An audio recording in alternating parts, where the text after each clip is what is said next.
Hi అండి, welcome to our channel. ఈరోజు చాలా స్పెషల్ వీడియో అండి. సొరకాయ సర్వపిండి ఎలా తయారు చేయాలో చూపిస్తాను రండి.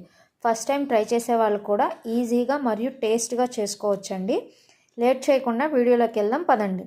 కావలసిన పదార్థాలు: బియ్యం పిండి 2 కప్పులు, సొరకాయ 250 గ్రామ్స్, పచ్చిశనగపప్పు 2 టేబుల్ స్పూన్స్, వేరుశనగపప్పు 3 టేబుల్ స్పూన్స్, జీలకర్ర 1/2 టేబుల్ స్పూన్, నువ్వులు 1 టేబుల్ స్పూన్, కరివేపాకు, ఉల్లిపాయ 1, కారం 1 టేబుల్ స్పూన్, ఉప్పు తగినంత. ముందుగా సొరకాయను పొట్టు తీసి శుభ్రంగా కడిగి ముక్కలుగా కట్ చేసి మిక్సీ పట్టుకొని పక్కనుంచుకోవాలండి.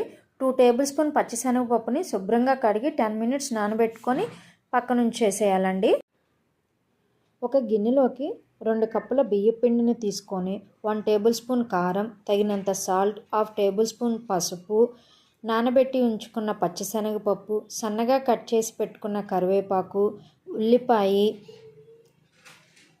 వేరుశనగపప్పు, జీలకర్ర, నువ్వులు మరియు మిక్సీ పట్టి ఉంచుకున్న సొరకాయను వేసుకొని కలుపుకొని కొంచెం వాటర్ పోసి ముద్దలాగా వీడియోలో చూపించిన విధంగా కలిపి ఒక 10 మినిట్స్ నానబెట్టుకోవాలండి. పిండి నానిన తర్వాత ఒక కడాయి తీసుకొని నూనె రాసి మనం కలిపి పెట్టుకున్న పిండిలో కొంచెం పిండిని ముద్దలాగా చేసి ఆ కడాయి మొత్తం చేతితో అద్దుకొని మధ్యలో రంధ్రాలు చేసి ఆ రంధ్రాల్లో కూడా ఆయిల్ వేసి అప్పుడు స్టవ్ వెలిగించి మూత పెట్టుకొని 5 to 10 మినిట్స్ లో టు మీడియం ఫ్లేమ్లో బాగా కాల్చుకోవాలండి. రెడ్ కలర్ వచ్చేంత వరకు వీడియోలో చూపించాను చూడండి, అలాగనమాట. అలా 2 వైపులా కాల్చి పక్కన పెట్టుకోవడమేనండి.